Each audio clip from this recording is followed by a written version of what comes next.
Welcome back दोस्तों। आज हम आपके लिए लेके आए हैं कंज्यूमर इलेक्ट्रॉनिक्स के मॉडल पेपर यानी कि इम्पॉर्टेंट क्वेश्चन जो आपके 5th सेमेस्टर एग्ज़ाम होने वाले हैं उसको अकॉर्डिंग हमने क्वेश्चन सेट किए हैं। और अगर आप इन क्वेश्चन को पढ़ लेते हैं जो कि इम्पॉर्टेंट क्वेश्चन है तो आप 30+ नंबर पा सकते हैं। तो हम लोग चलिए देखते हैं कौन से क्वेश्चन हैं। तो शुरू करते हैं क्वेश्चन नंबर 1 से। तो हमारा क्वेश्चन नंबर 1 क्या है?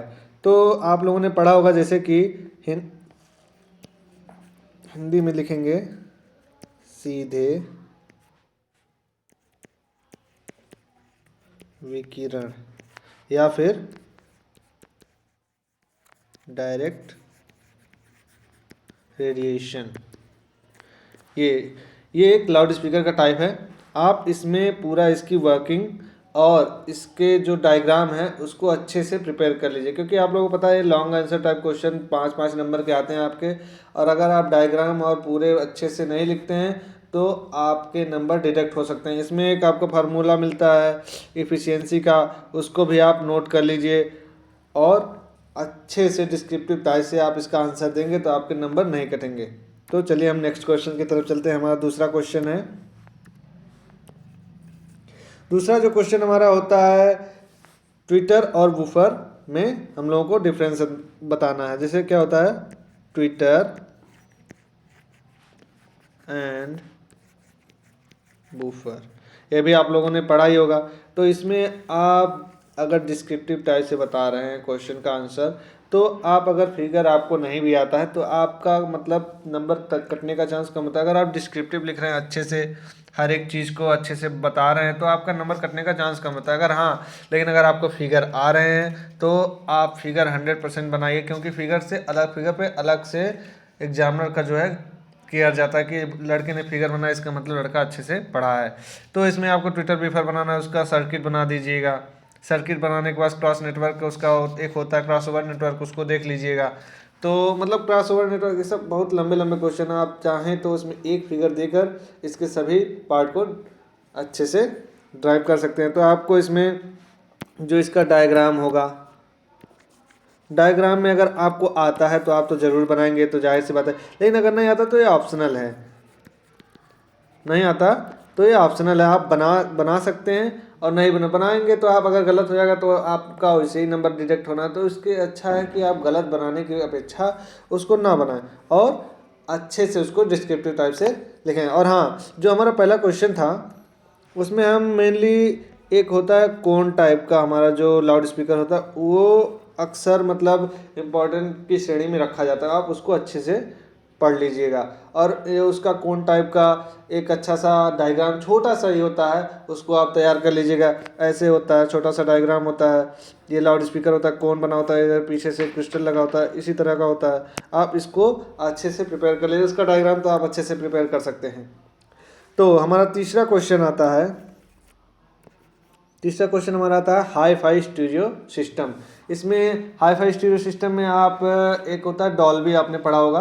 तो हाई फाई स्टीरियो सिस्टम में दोनों कभी कभी दोनों अटैच करके देता है। तो हाई फाई स्टीरियो सिस्टम में, हाई फाई स्टीरियो सिस्टम में कभी कभी डॉल्बी डॉल्बी भी अटैच करके देता है। लेकिन अगर आप दोनों अलग अलग पढ़ते हैं तो आपको दो दो क्वेश्चन तैयार करना है। आप ऐसे क्वेश्चन मतलब उनमें डॉल्बी के साथ क्वेश्चन को अटैच करके पढ़ेंगे तो आपका एक क्वेश्चन अच्छे से तैयार हो जाएगा। पिछली बार शायद ये क्वेश्चन आए हुए भी हैं कि हाई फाई स्टीरियो सिस्टम तथा डॉल्बी को अच्छे से समझे। कार प्रणाली, इसमें भी आपके बहुत बड़े बड़े फिगर हैं। अगर आप इसमें कई सारे इसमें आपको हेडिंग मिलेंगे और कई सारे आपको नो डायग्राम मिलेंगे तो आप उस सबको डिस्क्राइब करना है। अगर आप डिस्क्राइब नहीं कर सकते हैं तो आप इसमें इसके कई प्रकार के वो ध्यान देने वाली जो पॉइंट होती हैं उसको आप नोट कर सकते हैं। जैसे कि हाई फाई ध्वनि वॉल्यूम के प्रत्येक स्तर पर कर्ण प्रिय होना चाहिए। जैसे कि मतलब अच्छा लगना चाहिए। अब आपके कान के सामने अगर भोंपू बजाया जाए तो आपको अच्छा नहीं लगेगा, लेकिन वहीं पे अगर आपके कान के सामने अच्छा सा एक सुरीला सा सॉन्ग बजाया जाए तो आपको बहुत ही अच्छा लगेगा। और जैसे कि आप डीजे डीजे भी देख लीजिए, डीजे सॉन्ग जब बजाता है तो आपको बहुत ही अच्छा लगता है चाहे जितनी आवाज़ में बजाए। लेकिन जब वहीं पे कभी कभी माइक में सूं की आवाज़ आती है तो आप लोगों के कान के पर्दे जैसे फट जाते हैं। तो ये होता है कर्णप्रिय। तो ये सब आप लोग पढ़ लीजिए, इसमें भी कई पॉइंट हैं। हाई फाई सिस्टम में जैसे होता है डिस्टोर्शन, डिस्टोर्शन भी आप लोगों ने पढ़ा होगा। ये question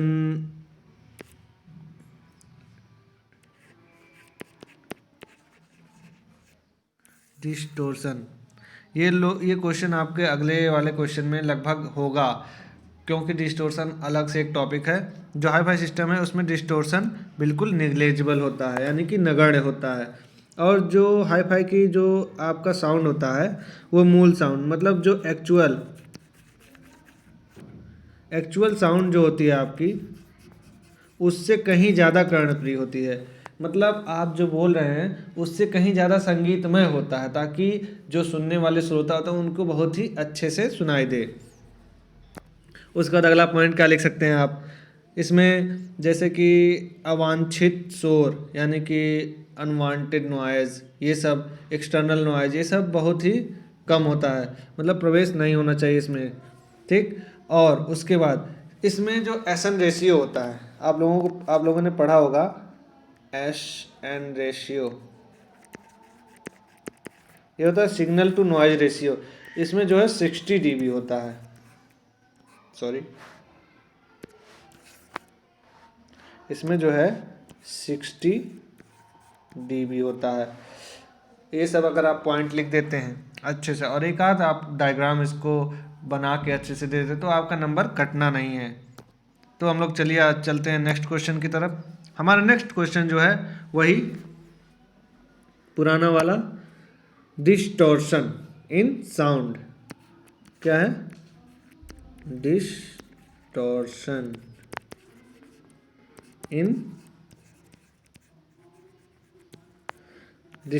in sound.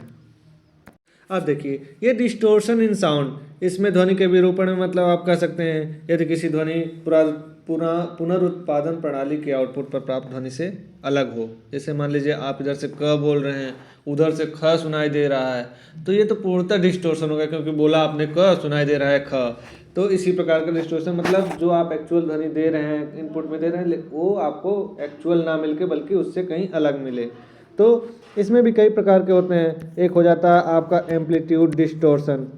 Amplitude distortion में आपको मिलेगा हार्मोनिक डिस्टोर्शन और इंटरमॉड्यूलेशन डिस्टोर्शन मिल जाएगा। इसके भी अलग से डायग्राम होते हैं। तो ये बहुत ही लंबे लंबे क्वेश्चन हैं। तो आप इसमें जैसे कि एक क्वेश्चन में एक फिगर आपने बना दिया तो अच्छे से समझा दिया, उसके बाद अगले फिगर में आपको नहीं भी आ रहा है क्वेश्चन, तो उसमें एग्जामिनर समझ जाता है कि हो सकता है बच्चे के पास टाइम ना रहा हो, आपके पास टाइम ना बचा हो, इसलिए आपने फिगर नहीं बनाया। तो ये होता है। तो दूसरा आपका हो जाएगा आवृत्ति डिस्टोर्शन, या फिर आवृत्ति विरूपण, यानी कि फ्रीक्वेंसी डिस्टोर्शन। फ्रीक्वेंसी डिस्टोर्शन का भी अलग से एक फिगर होता है। इसमें फ्रीक्वेंसी में, जैसे जो आप इधर से मान लीजिए 4 हर्ट्ज़ की साउंड प्रोड्यूस कर रहे हैं उसको इनपुट में, उधर से आपको 3 हर्ट्ज़ मिल रहा है या कम हो जा रहा है, या फिर अधिक हो जा रहा है, 4 हर्ट्ज़ हो जाए, 4 हर्ट्ज़ का 5 हर्ट्ज़ हो जा रहा है, तो इसमें आपका फ्रीक्वेंसी में डिस्टोर्शन हुआ। तो यही होता है फ्रीक्वेंसी में डिस्टोर्शन। तो ये मैं मतलब आपको जनरली नॉलेज, मतलब लैंग्वेज में समझा रहा हूँ। आप ऐसे मत लिख के आइए कि इधर से हम 5 दे रहे हैं तो उधर से 6 मिल रहा है, 6 मिल रहा है तो 5 दे रहे हैं, ये सब आपको नहीं लिखना है। उसके बाद आपका आ जाता है फेज डिस्टोर्शन, यानी कि फेज डिस्टोर्शन। फेज डिस्टोर्शन में होता है, मान लीजिए आपने फेज डिस्टोर्शन में कलांतर आपने पढ़ा होगा। कलांतर वहाँ पे आपने 10 डिग्री का दिया हुआ है, लेकिन जो हमको मिल रहा है, मान लीजिए आपने इनपुट 10 डिग्री के कलांतर पे दिया, लेकिन जो हमें आउटपुट मिल रहा है वो हमारा 25 डिग्री के कलांतर पे मिल रहा है, यानी कि फेज पे मिल रहा है। तो ये देखिए कलांतर में डिस्टोर्शन हो गया। और जो हमारा नेक्स्ट टॉपिक है वो हमारा है 4 नंबर का, जो कि है ट्रांजिएंट विरूपण या फिर ट्रांजिएंट डिस्टोर्शन, टीडी। इसमें क्या होता है, आपका अचानक से अधिक परिवर्तन हो जाता है। जो आप इनपुट सिग्नल देते हो अचानक से अधिक परिवर्तन उत्पन्न हो जाता है, फिर आपका समानता आउटपुट प्राप्त होने लगता है। इसका जो अनुक्रिया वक्र होता है अचानक से परिवर्तन होने लगता है, इसमें अचानक से फेल हो जाता है। और इसी प्रकार से ऐसे करते मतलब बदलते हुए अचानक से ऊपर जाएगा, नीचे जाएगा, एक तरह ऐसा आएगा कि ये फेल हो जाएगा। तो यहाँ पे ट्रांजिएंट होता है। ये आपका एक क्वेश्चन के सारे हैं। इसके बाद आप यहाँ पे नेक्स्ट क्वेश्चन आपका बन जाता है नॉइज। नॉइज, इसमें भी आपके कई टॉपिक्स हैं, आप चाहें तो इसको शॉर्ट में समझा सकते हैं। अब नॉइज़ में आपको कई प्रकार के मिल जाएंगे। एक होता है इन्वायरमेंटल नॉइज़। इन्वायरमेंटल नॉइज़ आप बता दीजिएगा, जैसे वातावरण से जो नॉइज़ मिलता है आपको। इसमें होता है स्पोर्ट्स स्टेडियम का होता है 50 से 75 dB तक ऐसे होता है। इसके बाद आप दूसरे नंबर पे बता दीजिए इलेक्ट्रिकल नॉइज़। इलेक्ट्रिकल नॉइज़ में बाकी तो आप लोगों के बुक्स में होगा ही, आप लोग अच्छे से नॉइज़ के बारे में पढ़ लीजिएगा क्योंकि ये भी बहुत ही इंपॉर्टेंट क्वेश्चन है। और अगला क्वेश्चन हमारा आता है फ्रीक्वेंसी रिस्पांस, जो कि आपको पहले ही मिल जाएगा, चैप्टर में पहले ही वो आपको बताया जाएगा कि फ्रीक्वेंसी रिस्पांस इसमें आपको बताया जाएगा कि फ्रीक्वेंसी रिस्पांस कर्व, आप उसको देख लीजिए किसके लिए कैसा फ्रीक्वेंसी रिस्पांस कर्व होता है। उसके बाद आपका आ जाएगा डायरेक्टिविटी यानी कि दैसिकता।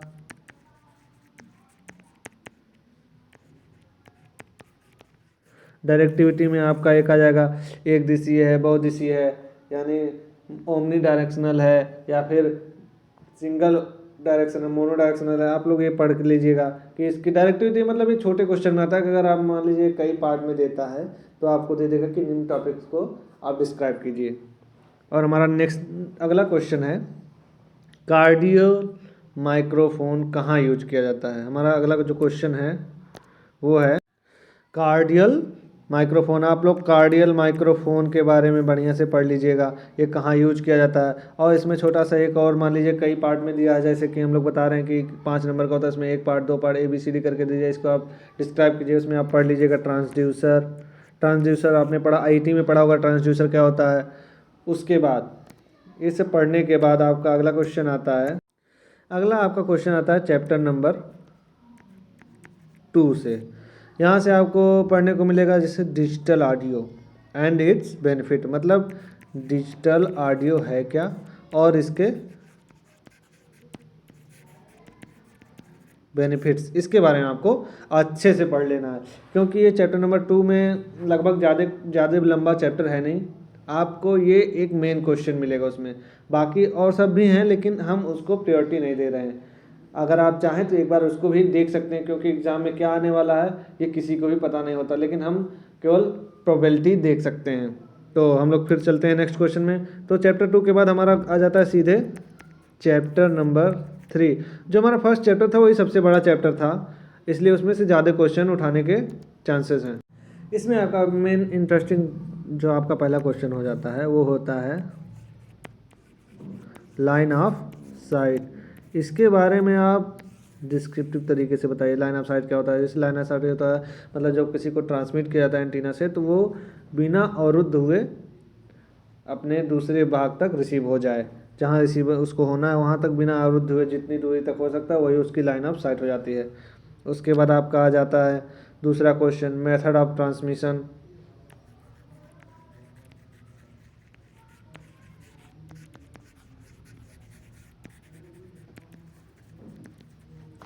मेथड ऑफ ट्रांसमिशन ये भी आपका बहुत ही इंपॉर्टेंट क्वेश्चन, इसमें पूछ देगा कि संचार के नियमों का उल्लेख कीजिए, कैसे कैसे होता है, किस प्रकार का होता है, उसमें आपको फिगर भी बनाना पड़ेगा।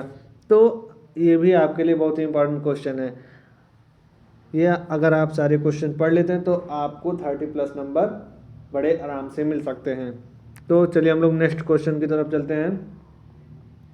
इसमें आपका जो ट्रांसमिशन था पिछला वाला उसमें एक तो और आता है आपका, ये आता है method of transmission of electrical wave. Electrical wave मतलब जो आपका विद्युत वेव होता है उसको ट्रांसमिशन करने के मेथड, तो वो कितने प्रकार का होता है, कैसे होता है, तो यही सब होता है। तो दूसरे स्थान से ट्रांसमिट करने के लिए उसके ग्राउंड वेव लगता है, स्पेस वेव, स्काई वेव। तो आगे चलते हैं हम नेक्स्ट क्वेश्चन की तरफ। नेक्स्ट क्वेश्चन की तरफ हमारा ये भी बहुत ही इंपॉर्टेंट क्वेश्चन है, इसको आपने सुना होगा, बहुत से पढ़ा होगा और सुना भी होगा। जैसे आप लोग बोलते हैं मेगापिक्सल, इतने मेगापिक्सल का मेरा कैमरा है, उसी के आधारित क्वेश्चन है। इसका नाम है पिक्सल्स। आप इसको देख लीजिए, पिक्सल्स मतलब एक होता है छोटे छोटे सेल्स होते हैं जैसे आप बोलते हो कि मेरा कैमरा 64 मेगापिक्सल का है, इतने मेगापिक्सल का है, मतलब पिक्सल एक छोटा सा सेल होता है जिसमें जैसे कोई फ़ोटो खींचा जाता है या फिर फ़ोटो क्लिक किया जाता है तो उसमें एक उसका एक जो पिक्सल होता है उसमें एक पार्ट हाईलाइट हो जाता है, उसमें स्टोर हो जाता है, उसके बाद उसी को पिक्सल बोलते हैं। उसके बाद आपका नेक्स्ट क्वेश्चन आ गया टीवी रिसीवर और ट्रांसमीटर। टीवी रिसीवर और ट्रांसमीटर आप पढ़ लीजिएगा। अच्छा, इसका जो फिगर है बहुत ही जटिल है, तो उसको आप लोग अच्छे से पढ़िए, क्योंकि अगर आप फिगर नहीं बनाते तो आपका सबसे ज़्यादा नंबर कटने का चांस होता है। और आपका छठा क्वेश्चन आ जाता है टीवी कवरेज पर जो है प्रभाव करने वाले कारक, मतलब जो आपका टीवी कवरेज होता है उस पर प्रभाव करने वाले कारक, जैसे होता है अर्थ कर्वेचर होता है, अर्थ कर्वेचर होता है, और भी होता है लाइन ऑफ साइट होता है, line of site of propagation होता है। तो ये सब आप लोग पढ़ लीजिएगा, क्योंकि ये सब बहुत ही इंपॉर्टेंट क्वेश्चन होने वाले हैं आपके लिए। और उसके बाद आपका आ जाता है नेक्स्ट चैप्टर यानी कि 4। इसमें आप लोग पढ़ लीजिएगा एलसीडी। 4 नंबर चैप्टर में ये तो बहुत ही इंपॉर्टेंट क्वेश्चन है, एलसीडी और एलईडी, इन दोनों में डिफरेंस या तो ये पूछेगा आपसे, या तो केवल एलसीडी पूछ देगा, इसकी वर्किंग और इसकी फिगर, या फिर इसकी वर्किंग इसकी फिगर। तो अगर आप लोग डिफरेंस याद करते हैं तो आपके लिए बहुत ही इंपॉर्टेंट हो जाएगा, दोनों क्वेश्चन आपके तैयार हो जाएंगे।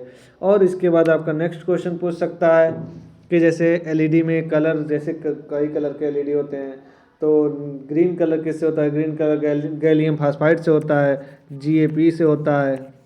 या फिर ब्लू कलर किससे होता है, ब्लू कलर साइलिसियम कार्बाइड से होता है।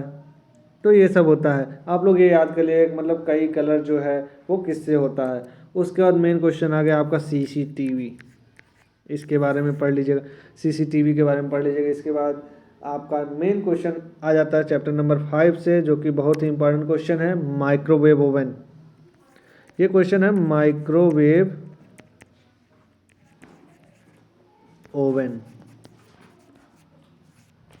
माइक्रोवेव ओवन में आपको पढ़ना है इसकी वर्किंग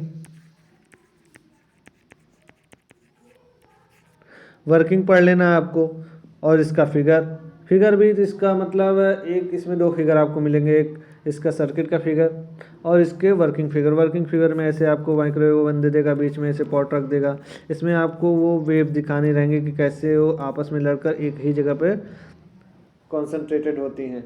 उसके बाद आप पढ़ लीजिएगा इसी टीवी सीरीज में एक है स्कैनिंग क्या है। तो जैसा कि हम आपको ये पढ़ा तो रहे नहीं है कि आपको बताएं कि स्कैनिंग है क्या या फिर कैसे की जाती है, तो हम केवल आपको क्वेश्चन प्रोवाइड करा रहे हैं, आप इसको प्रिपेयर कर लीजिएगा। बाकी आपको पिछले ईयर का क्वेश्चन पेपर आपको टेलीग्राम पे प्रोवाइड कर दिया जाएगा। तो बस इतने ही क्वेश्चन थे, आप लोग पढ़ते रहिएगा ताकि आपका एग्ज़ाम अच्छे से हो जाए।